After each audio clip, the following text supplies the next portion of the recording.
নমস্কার।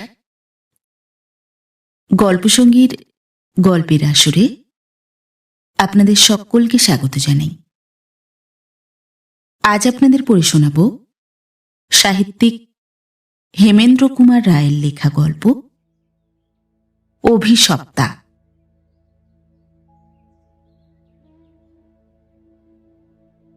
কাশীর মান মন্দির দেখিতে গিয়াছি। পূর্ণিমার সন্ধ্যা, নীল পদ্মের রং মাখানো আকাশ, তার নিচে গঙ্গার ধবল লহর বীণায় তরল লীলা রাগিনী বাজিতেছে। এই রূপপুরীকে সম্পূর্ণতা দিবার জন্যই যেন বসন্তের গুঞ্জরিত নবীন হাওয়া আজ প্রকৃতির মঞ্জুরিত কুঞ্জ দুয়ারে অতিথি। মানমন্দির দেখা শেষ হইয়া গিয়াছিল, অতএব বিশ্বের এই যৌবন স্ত্রীকে অবহেলা করিতে পারিলাম না। আস্তে আস্তে ছাদের একপাশে গিয়া বসিয়া পড়িলাম। তখন চাঁদ উঠিতেছে। আমি কবি নই, কিন্তু তবু যেন মনে হইল গঙ্গার চপল জলে জ্যোৎস্না ওই যে রূপার আখর লিখিয়া দিতেছে। চেষ্টা করিলে আজ যেন তাহার ভিতরে সৌন্দর্য কাব্যের দুই একটা ইঙ্গিত জানিতে পারা যায়, এবং মন মাতানো সুগন্ধ মাখিয়া বসন্ত বায়ু আজ যে সঙ্গীত গাহিতেছে, তাহা যেন প্রকৃতির ফুল বাগানের কুঁড়ি ফোটার আনন্দোৎসব ভিন্ন আর কিছু নয়। অনেকক্ষণ বসিয়া রহিলাম, কতক্ষণ তা জানি না। হঠাৎ আমার চমক ভাঙিয়া গেল। ঘড়ি খুলিয়া দেখি রাত্রি 10টা। তাই তো, তাড়াতাড়ি উঠিয়া পড়িলাম। অন্ধকারে সিঁড়ি দিয়া দেয়াল ধরিয়া ধরিয়া কোনো রকমে আঙিনায় নামিয়া আসিলাম। দুই একবার হোঁচট খাইয়া সদর দরজার কাছে আসিয়া দাঁড়াইলাম। দরজা ধরিয়া টানিলাম, কিন্তু দ্বার খুলিল না। দ্বার বাহির হইতে বন্ধ। আমার মাথায় আকাশ ভাঙিয়া পড়িল। আমি যে ছাদের উপরে বসিয়া কবিত্বের স্বপ্ন দেখিতেছি, রক্ষক অত শত খেয়াল করে নাই। সে দরজা বন্ধ করিয়া চলিয়া গিয়াছে। এখন উপায়? একবার শেষ চেষ্টা করিলাম। দরজার উপরে সতেজে এক ধাক্কা মারিলাম। বহু যুগের প্রাচীন কবাট ঝনঝন শব্দে বাজিয়া উঠিল। সেই বিশাল শূন্য পুরীর নৈশ মৌন ব্রত ভঙ্গ করিয়া আর্তনাদের মতো একটা তীক্ষ্ণ প্রতিধ্বনি সহসা জাগিয়া উঠিয়া আমার সর্বশরীর রোমাঞ্চিত করিয়া তুলিল। ভয়ে ভয়ে আবার ভিতরে আসিয়া দাঁড়াইলাম।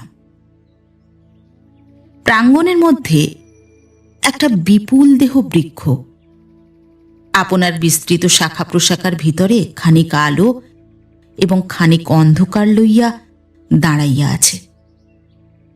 কি ভীষণ তাহার পত্র মর্মর!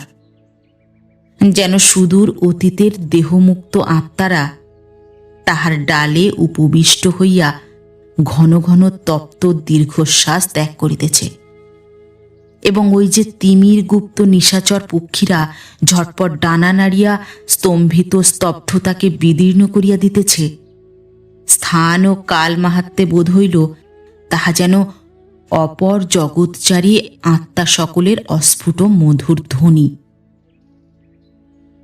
বুকটা কেমন দমিয়া গেল। আপনার কুবুদ্ধিকে শত শত ধিক্কার দিতে দিতে সচকিত চিত্তে সামনের একটা ঘরের দরজা খুলিয়া ভিতরে ঢুকিয়া পড়িলাম। চারিদিকে সূচিভেদ্য অন্ধকার। ভিতরটা একবার ভালো করিয়া দেখিয়া লইবার জন্য পকেট হইতে দেশলাই বাহির করিয়া জ্বালিলাম।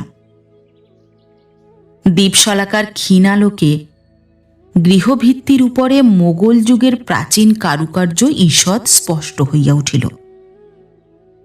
অন্ধকারকে আরো গাঢ় করিয়া শলাকা নিবিয়া গেল। কেন জানি না গাটা কেমন ছমছম করিতে লাগিল। সেই বিস্তৃত কক্ষের নিবিড় তিমির রাশির ভিতরে যেন অপর জগতের কি একটা বিষাদ ম্রিয়মান রহস্য গুমরিয়া গুমরিয়া উঠিতেছিল। অত্যন্ত অপ্রসন্ন চিত্তে ঘরের এক কোণে গিয়া শুইয়া পড়িলাম। আপাদমস্তক চাদর মুড়ি দিয়া ভাবিতে লাগিলাম, কোথায় আজ সে সকল শিল্পী, অলঙ্কৃত গৃহভিত্তির উপরে যাহাদের নিপুণ হস্তের চিহ্নাবশেষ এখনো খোদিত হইয়া রহিয়াছে? কোথায় আজ সেই মানসিংহ, সেই জয়সিংহ, কক্ষ মধ্যে যাহাদের অসামান্য সম্মান স্মৃতি এখনো জাগ্রত হইয়া রহিয়াছে?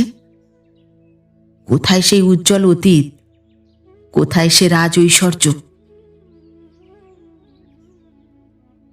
সহসা একটা দমকা ঝটকার ঝাপটে বাহিরের বৃক্ষপত্রে কেমন যেন অনৈসর্গিক মর্মর ধ্বনি বহিয়া গেল, এবং সেই সঙ্গে ঘরের ভেজানো দরজাটাও সশব্দে খুলিয়া গেল, এবং আমার তন্দ্রাবিষ্ট শ্রবণের উপর কে যেন মুখ রাখিয়া অস্ফুট স্বরে বলিয়া উঠিল,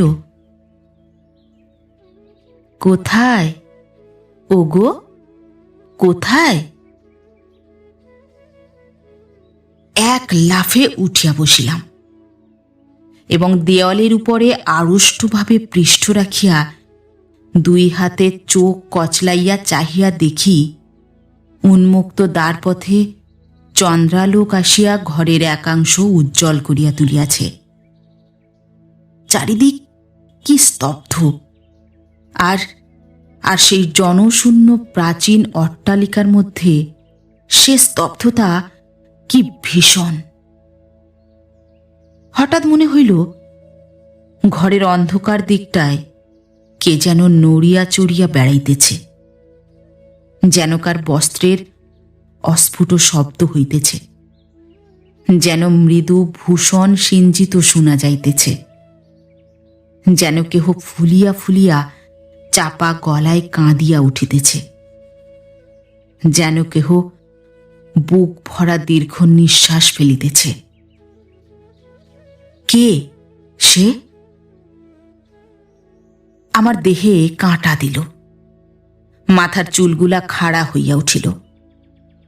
আমি রুদ্ধশ্বাসে প্রায় বদ্ধ কণ্ঠে পাগলের মতো বলিয়া উঠিলাম, কে কে কে?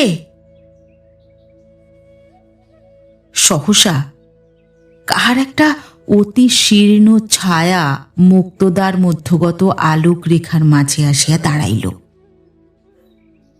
ইয়ে কে? ভয়ে আমি চোখ বুজিতে গেলাম, কিন্তু পারিলাম না। আমার চক্ষু কোটরের মধ্যে নিষ্পলক দৃষ্টি কি এক কুহক মন্ত্রে বিস্ফারিত হইয়া রহিল। তদবস্থায় দেখিলাম সম্মুখে নীরবে দাঁড়াইয়া মাংসমাত্রহীন সম্পূর্ণ কঙ্কালসার দেহ লইয়া আমার দিকে হেঁট হইয়া সে মূর্তি এক দৃষ্টিতে আমাকেই নিরীক্ষণ করিতেছে। তাহার বিশীর্ণ বাহুযুগলে বলয় কঙ্কন শ্লথ হইয়া হস্তাগ্রে ঝুলিয়া পড়িয়াছে। বস্ত্র দেহের হাড়গুলাকে বেড়িয়া বেড়িয়া যেন লেপিয়া আছে। তাহার প্রকটাস্থি মুখ ও বুকের উপরে রাশিকৃত কেশদাম বিশৃঙ্খল হইয়া দোদুল্যমান, এবং তাহার পলকহীন চক্ষুতে কি এক তীক্ষ্ণ দীপ্তি। ছায়ামূর্তির অধরষ্ঠের আবরণ শূন্য দন্তপঙ্ক্তি কাঁপিতে লাগিল, এবং সেই দুঃসহ মৌন ভঙ্গ করিয়া কাতর তৃষিত স্বরে সে বলিয়া উঠিল, কোথায় ওগো, কোথায়? আমি অসাড় হইয়া বসিয়া রহিলাম। তখন ছায়ামূর্তি ধীরে ধীরে তাহার কৃশ অস্থিসার পা বাড়াইয়া আমার দিকে অগ্রসর হইল। চকিতে আমার জড়তা ভাঙিয়া গেল। আমি প্রাণপণে চিৎকার করিয়া উঠিলাম, চলিয়া যাও, চলিয়া যাও, আর এক পা আগাইলে তোমায় খুন করিব। আমার সে সাহস মৃত্যুর সম্মুখস্থ কাপুরুষের অন্তিম সাহস মাত্র। ছায়ামূর্তি কহিল, আগন্তুক, সে একদিন গিয়াছে, যেদিন মৃত্যুকে আমি তোমারই মতো ভয় করিতাম। এখন আমি জীবন মৃত্যুর বাহিরে, সংসারের ভয় ভাবনা আর আমাকে ব্যথা দিতে পারে না। কিন্তু পৃথিবীর যাতনা যে এখনো আমাকে শতপাকে ঘিরিয়া আছে, আমাকে পুড়াইয়া পুড়াইয়া মারিতেছে, আমাকে পিষিয়া পিষিয়া পীড়ন করিতেছে। আগন্তুক, তুমি আমাকে দেখিয়া ভয় পাইতেছ, কিন্তু একদিন আমার এই তনু ছিল কোমল, সুন্দর, দেববাঞ্ছিত। আজ আমার এই বাহু কুৎসিত, অস্থিসার। কিন্তু এমন দিন ছিল যখন আমার এই হাত দুটি গোলাপ ফুলের একজোড়া মোহনমালার মতো রাজকণ্ঠ বেষ্টন করিত।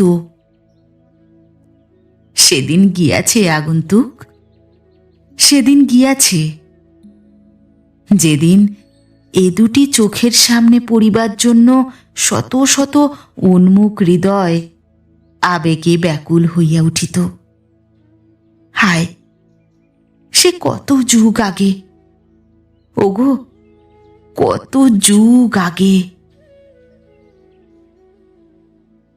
আমি কোনো উত্তর দিতে পারিলাম না। যেমন বসিয়াছিলাম তেমনি কাঠ হইয়া বসিয়া রহিলাম। ছায়ামূর্তি কহিল, আগন্তুক, তুমি আমার কথা শুনিবে?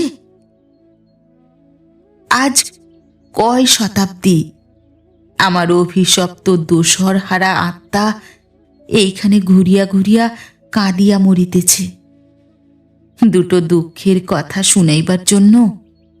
আমার পিয়াসী বুক ফাটিয়া যাইতেছে, কিন্তু শূন্য গৃহে কোনো দরদের দরদি তো পাইলাম না।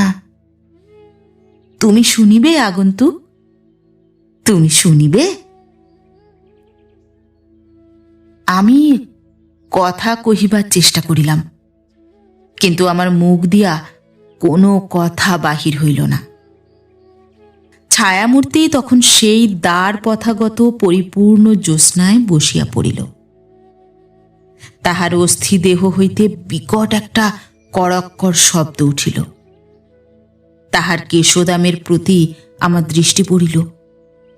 রেশমের মতো চিকন, কি সুন্দর সে কুন্তল! আপনার বিগত যৌবনের অতীত সৌন্দর্যের শেষ চিহ্নস্বরূপ সেই অলোকমালা ঈষৎ গর্বের সহিত মুখের উপর হইতে সরাইয়া দিয়া ম্লান হাসি হাসিয়া ছায়ামূর্তি কহিল, এই চোখ, এই বুক, এই বাহু দেখিয়া একদিন কত মুগ্ধ প্রাণ আমার রূপের আগুনে ঝাঁপ দিয়াছে, আর আজ এই কেশ দেখিয়া আগন্তুক তুমি কি আবার আমার সঙ্গে প্রেম করিবে? না বন্ধু, না। অভাগীর এ কঠিন কঙ্কাল স্তূপকে বুকে চাপিয়া আর কোনো পাগল হৃদয় ধন্য হইবে না। আমি এখন ভোরের বাসি মালা, পথের ধুলায় এখন আমার শয়ন। প্রখর তপন তাপে শুকাইয়া যাওয়াতেই এখন আমার অবসান। কিন্তু কি বলিতেছি। আমার নাম ছিল রাধা। রাজা জয়সিংহের অন্তঃপুরে রাজ আদরে আদরিণী হইয়া বড় সুখে আমার দিন কাটিত। বলিয়াছি আমি রূপবতী ছিলাম। সে রূপের বর্ণনায় আর কাজ নাই, কারণ আজ তাহা কেহ বিশ্বাস করিবে না। সেই রূপের মোহেই রাজা আমাকে ভালোবাসিতেন। সলিলচারী মৎস্য যেমন পাতালের অন্ধিহারে অন্ধ হইবার আশঙ্কায় উপরে আসিয়া ধরণীব্যাপী মুক্ত আলো এবং মুক্ত আকাশ দেখিয়া যায়, রাজকার্যের কাঠিন্যের মধ্য হইতেও তেমনি করিয়া রাজা দিনে শতবার নানা অছিলায় আমার কাছে ছুটিয়া আসিতেন। আমাকে দেখিয়া দেখিয়া তাহার তৃপ্তি হইত না, আমাকে আদর করিয়া করিয়া তাহার আশ মিটিত না, আমার সঙ্গে কথা কহিয়া কহিয়া তাহার শ্রান্তি বোধ হইত না। আমি ছিলাম তাহার প্রাণাধিক। একদিন শুনিলাম রাজা কাশীধামে যাইতেছেন। বাবা বিশ্বনাথকে কখনো দেখি নাই। রাজা সেখানে যাইবেন শুনিয়া ভাবিলাম এমন সুযোগ আর কখনো মিলিবে না। রাজপদে আমার আর্জি পেশ করিলাম। আমার স্বাদ অপূর্ণ রাখা রাজার পক্ষে সাধ্যাতীত। একটু ইতস্তত করিয়া শেষটা তিনি মত দিলেন। তাহার সঙ্গে আমি কাশীধামে আসিলাম। চারিদিকের ভিড় ঠেলিয়া ভিখারি তাড়াইয়া আমার প্রহরী বেষ্টিত শিবিকা বাবা বিশ্বনাথের মন্দির তোরণে আসিয়া স্থির হইল। প্রহরীরা মন্দিরের ভিতর হইতে লোক তাড়াইতে লাগিল। শিবিকা মধ্যে বসিয়া সেই কোলাহল শুনিতে লাগিলাম। মন্দিরের ভিতর বীণা বাজিতেছিল এবং আলাপিনীর মধুর রাগিনীর সঙ্গে কাহার কণ্ঠ ভজন গাহিতেছিল। হঠাৎ মাঝপথে গান থামিয়া গেল। বুঝিলাম প্রহরীরা গায়ককে ভিতর হইতে তাড়াইয়া দিতেছে। কেন জানি না গায়ককে দেখিবার জন্য সহসা আমার মনে দুর্দম বাসনা বলবতী হইয়া উঠিল। আস্তে আস্তে শিবিকার আবরণ একটু সরাইয়া দিয়া আমি পথপানে চাহিলাম। কি দেখিলাম? যাহা দেখিব বলিয়া আশা করি নাই তাহাই দেখিলাম। দেখিলাম এক সুবেশ গৌরতনু তরুণ যুবক মন্দির মধ্য হইতে বাহির হইয়া আসিতেছে। শিরে তাহার কুঞ্চিতাগ্র দীর্ঘ কেশদাম গুচ্ছে গুচ্ছে স্কন্ধ চুম্বন করিতেছে। উন্নত ললাটে তাহার রক্তচন্দনের লেখা অগ্নিরেখার মতো জলজল। বিশালায়তন নয়নে তাহার দিব্য শান্ত দৃষ্টি। পুষ্ট অনাবৃত বাহুতে তাহার মৌন বীণা। যুবতীর পেলব লাবণ্য এবং পুরুষের অটল সরলতা যেন তাহার প্রশস্ত দেহে একীভূত হইয়া মিশিয়া গিয়াছে। সে মূর্তি মানবের না দেবতার? সহসা যুবকের দৃষ্টি বস্ত্রাবকাশ দিয়া আমার পিপাসী নেত্রের উপরে পড়িয়া সচকিত হইয়া উঠিল। কেন জানি না আমি সে দৃষ্টিকে ব্যথিত করিয়া শিবিকার অন্ধকারে সরিয়া যাইতে পারিলাম না। আমিও চাহিয়া রহিলাম, যুবকও চাহিয়া রহিল ক্ষণিকের জন্য। প্রহরী আসিয়া যুবককে সরাইয়া দিল। যাইবার সময়ে যেন তাহার সমগ্র প্রাণ মন নেত্রাগ্রে একাগ্র করিয়া যুবক আমার দিকে আর একবার চাহিয়া গেল। বাবা বিশ্বনাথের চরণে চন্দন চর্চিত বিল্বদল অর্পণ করিয়া তাহাকে প্রাণামান্তে আবার শিবিকায় আসিয়া উঠিলাম। উঠিবার সময়ে চঞ্চল নেত্রে একবার চারিদিকে চাহিয়া দেখিলাম, কিন্তু আমার বুভুক্ষ হৃদয় যে রত্নের সন্ধান করিতেছিল তাহা তো মিলিল না। জনতামথিত এবং ভিখারি দলকে মুখর করিয়া শিবিকা অগ্রসর হইতেছিল। চারিদিকে বিশ্বনাথের মহান নামে ভক্তের হৃদয় ভক্তি স্তোত্রে উচ্ছ্বসিত হইয়া উঠিতেছিল, কিন্তু সে উচ্ছ্বাস আমার স্বপ্নাচ্ছন্ন চিত্তকে প্রীত ও স্পর্শ করিতে পারিল না। আমার অন্তর মধ্যে ভাবসাগরে তখন ঢেউ উঠিয়াছে।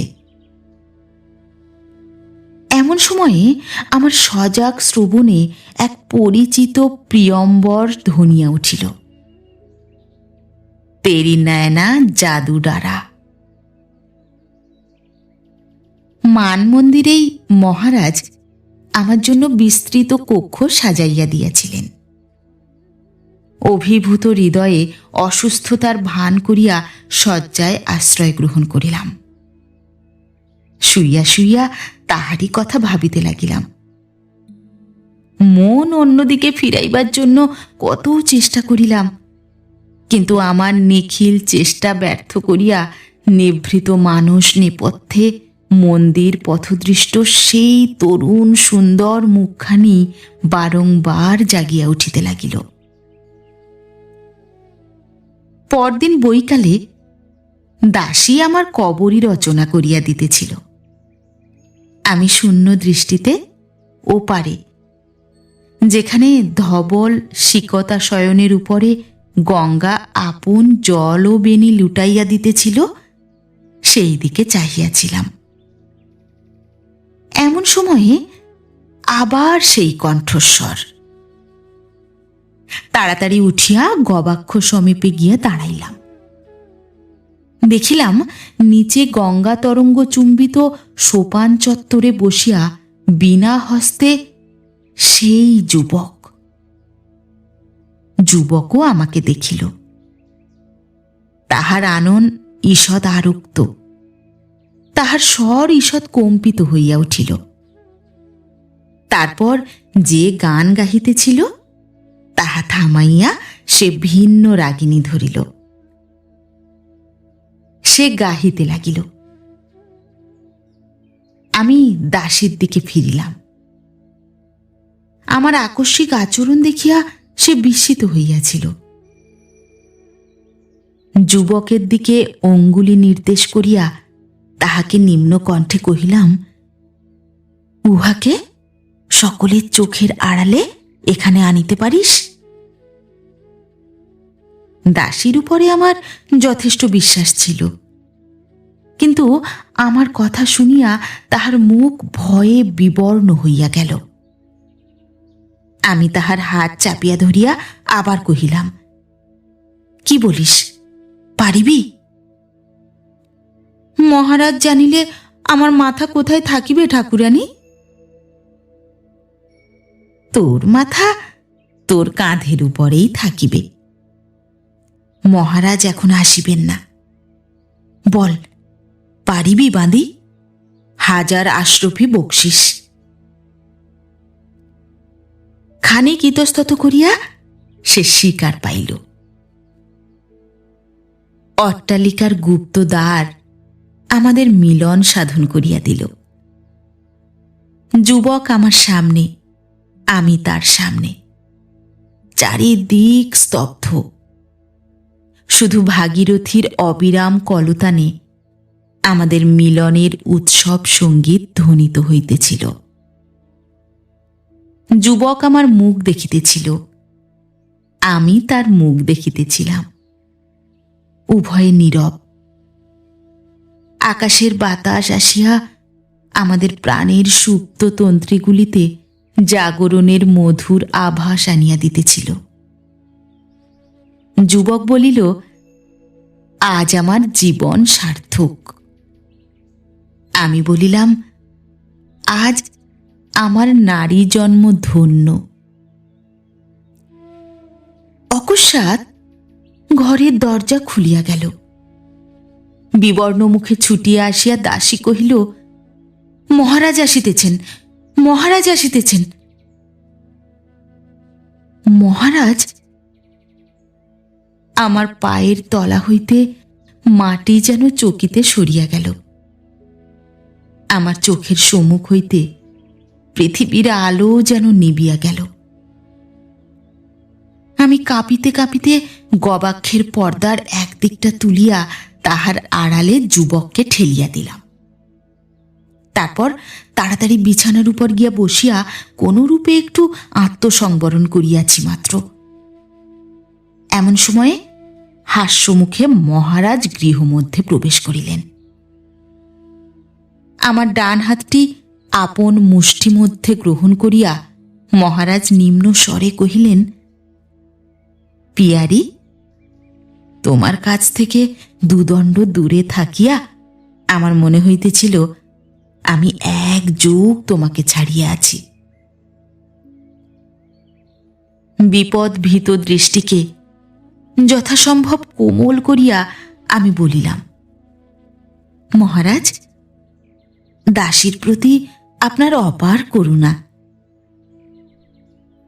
আমার অনাবৃত গণ্ডে সব প্রেমে একটি চুম্বন করিয়া মহারাজ বলিলেন, তুমি আমায় জাদু করিয়াছ। আমি মুখ নিচু করিয়া আঙ্গুলে আঁচল জড়াইতে লাগিলাম। মহারাজ কিছুক্ষণ আমাকে নিষ্পলক নেত্রে নিরীক্ষণ করিলেন।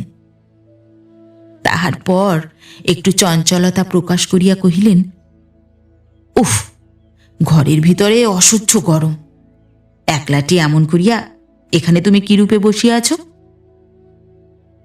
বলিয়া তিনি গবাক্ষের দিকে অগ্রসর হইলেন। আমার প্রাণ যেন হৃদয়ের ভিতরে মূর্ছিত হইয়া পড়িল। মহারাজ জানালার পর্দা সরাইয়া দিলেন। সেখানে যুবক দাঁড়াইয়াছিল।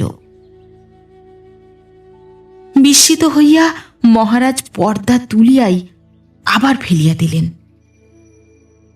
কিছুক্ষণ স্তম্ভিত এবং স্তব্ধভাবে দাঁড়াইয়া রহিলেন। তাহার পর আমার দিকে ফিরিয়া কহিলেন, একে? দুই হাতে শয্যার আস্তরণ মুঠার ভিতরে চাপিয়া ধরিয়া আমি বজ্রাহতার মতো বসিয়া রহিলাম। কর্কশ কণ্ঠে মহারাজ কহিলেন, বিশ্বাসঘাতিনী, এত দূর স্পর্ধা তোর? আমার শয়নাগারে পরপুরুষ? বদ্ধ কণ্ঠকে প্রাণপণে মুক্ত করিয়া আমি কহিলাম, দোহাই মহারাজের, উহাকে আমি চিনি না। চিনিস না? তবে কি রূপে ও এখানে আসিল? জানি না মহারাজ, জানি না। ও ও চোর। বাঁ হাতে আবার পর্দা তুলিয়া মহারাজ ডান হাতে যুবককে ধরিয়া বাহিরে টানিয়া আনিলেন। তীক্ষ্ণ দৃষ্টিতে তাহার আপাদ মস্তক নিরীক্ষণ করিয়া কহিলেন, কে তুই? আমি চোর। কি রূপে এখানে আসিলি? বলিব না। কি? বলিব না। বলিবি না? না। মহারাজ হাত বাড়াইয়া ভিত্তি বিলম্বিত একখানি তরবারি গ্রহণ করিলেন। আমি ছুটিয়া গিয়া তাহার উদ্যত হস্ত ধারণ করিলাম। কাতর কণ্ঠে কহিলাম, মহারাজ, মহারাজ, একটা চোরের রক্তে আপনার পবিত্র অস্ত্র কলঙ্কিত করিবেন না। তাহার পর যুবকের দিকে ফিরিয়া বলিলাম, এখানে কি রূপে তুই আসিলি? খুলিয়া বল। বুকের উপরে দুই বাহু রাখিয়া পাথরে গড়া মূর্তির মতো যুবক এতক্ষণ নিথরভাবে দাঁড়াইয়াছিল। আমার সম্বোধনে তাহার সর্বদেহের মধ্য দিয়া তড়িৎ ছুটিয়া গেল। আয়ত নেত্রের পূর্ণ দৃষ্টি আমার মুখের উপরে রাখিয়া যুবক অভিভূত কণ্ঠে কহিল, আমি তুচ্ছ চোর নই। আমি তোমাকে চুরি করিয়া দেখিতে আসিয়াছি। প্রদীপ্ত অগ্নির মতো উগ্র মূর্তিতে মহারাজ বলিলেন, কি? একটুও বিচলিত না হইয়া যুবক আনমনে বলিতে লাগিল, হ্যাঁ, চুরি করিয়া তোমাকে দেখিতে আসিয়াছি। শুধু তোমাকে সখী, শুধু তোমাকে। দেব পূজায় তুমি যাইতেছিলে, পথ হইতে লুকাইয়া আমি তোমাকে দেখিতে পাইয়াছিলাম। তুমি জানো না, দেখা মাত্র আমার আত্মা তোমার পায়ে বিকাইয়া গিয়াছে। একবার দেখিয়া আমার তৃপ্তি হইল না, তাই সকলের অজ্ঞাত সারে কৌশলে আমি এখানে আসিয়া লুকাইয়াছিলাম, আর একবার তোমাকে দেখিব বলিয়া। আবার দেখা হইয়াছে, এখন আমি মরিতে পারি। মহারাজ, আপনার প্রিয়তমার কোনো দোষ নাই। মহারাজ অগ্রসর হইয়া কঠিন স্বরে কহিলেন, উত্তম, তোকে প্রাণে না মারিয়া তোর প্রতি আমি এক নতুন দণ্ড দিব। তোর যে পাপ চক্ষু পরস্ত্রীর পবিত্রতার দিকে কুদৃষ্টিতে চাহিয়াছে, সেই চক্ষু আমি নষ্ট করিব। প্রহরী! আদেশ মাত্র প্রহরী ঘরের ভিতরে আসিয়া দাঁড়াইল। যুবকের দিকে অঙ্গুলি নির্দেশ করিয়া মহারাজ বলিলেন, এই হতভাগাকে বাহিরে লইয়া গিয়া ইহাকে অন্ধ করিয়া ছাড়িয়া দে। যুবক নীরবে হাস্যমুখে সেই ভীষণ দণ্ডাদেশ শ্রবণ করিল। বিনা বাধায় যুবক তাহার সঙ্গে চলিল। গমনকালে আমার দিকে একবার দীন দৃষ্টিতে চাহিয়া গেল। ভগবান, সে দৃষ্টিতে কি গভীর ভাব ফুটিয়া উঠিতেছিল। পরদিন গভীর রাত্রিতে নিদ্রাশূন্য গঙ্গার উচ্চ তরঙ্গ কল্লোলের উপর দিয়া পাগল ঝটিকা বহিয়া বহিয়া যাইতেছিল। সুষুপ্ত মহারাজের শিথিল বাহুপাশের ভিতরে সহসা আমার নিদ্রা ভঙ্গ হইল।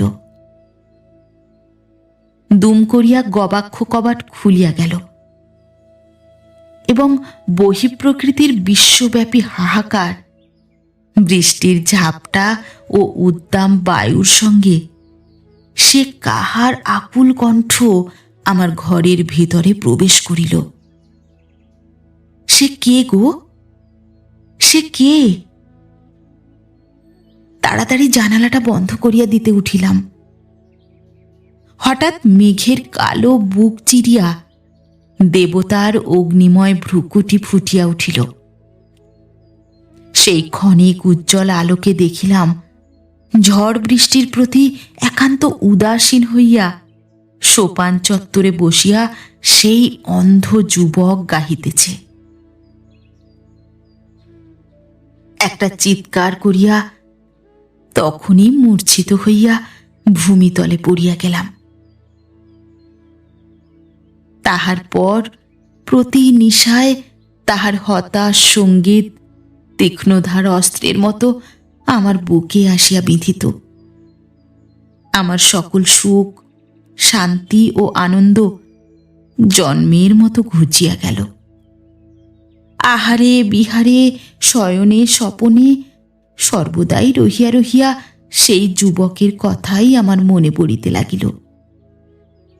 সেই কাতর মুখ, সেই অন্ধ নেত্র, সেই উদাস গীত। তাহার যাতনা ও হতাশার একমাত্র কারণই তো আমি। তাহাকে বিপদে ফেলিয়া আপনাকে বাঁচাইবার জন্য পাপিষ্ঠা আমি অনায়াসে মিথ্যা কথা কহিয়াছি। ভীষণ যন্ত্রণার ভিতরে অকস্মাৎ একদিন মৃত্যু আসিয়া আমার কমনীয় তনুকে চিতায় সমর্পণ করিল। মরণকালে তাহার গান শুনিয়াছি এবং মৃত্যুর পরেও শতাব্দীর পর শতাব্দী ধরিয়া প্রতি নিশায় আমার অভিশপ্ত আত্মা সেই সকরুণ সঙ্গীত শুনিয়া আসিতেছে। ওই শুনো গো। হে অন্ধ যুবক, আমার অপরাধ মার্জনা করো, আর শুনিতে পারি না। ওগো, আর সহ্য করিতে পারি না।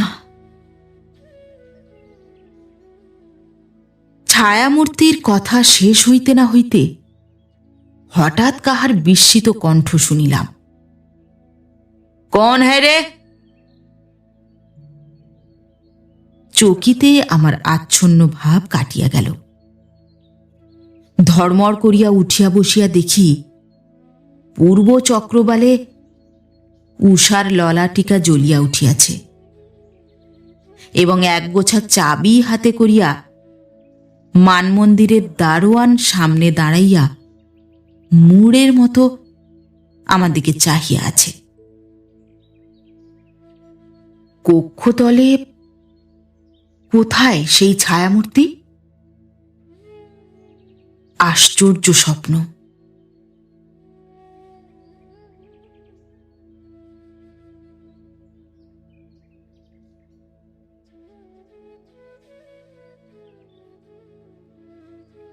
নমস্কার। নতুন একটি গল্প নিয়ে খুব শিগগির ফিরে আসছি। ততক্ষণ সবাই ভালো থাকবেন, সুস্থ থাকবেন। গল্প পাঠ কেমন লাগলো অবশ্যই কমেন্ট করে জানাবেন এবং ভিন্ন ভিন্ন স্বাদের অডিও স্টোরি শোনার জন্য অবশ্যই চ্যানেলটি সাবস্ক্রাইব করবেন। ধন্যবাদ।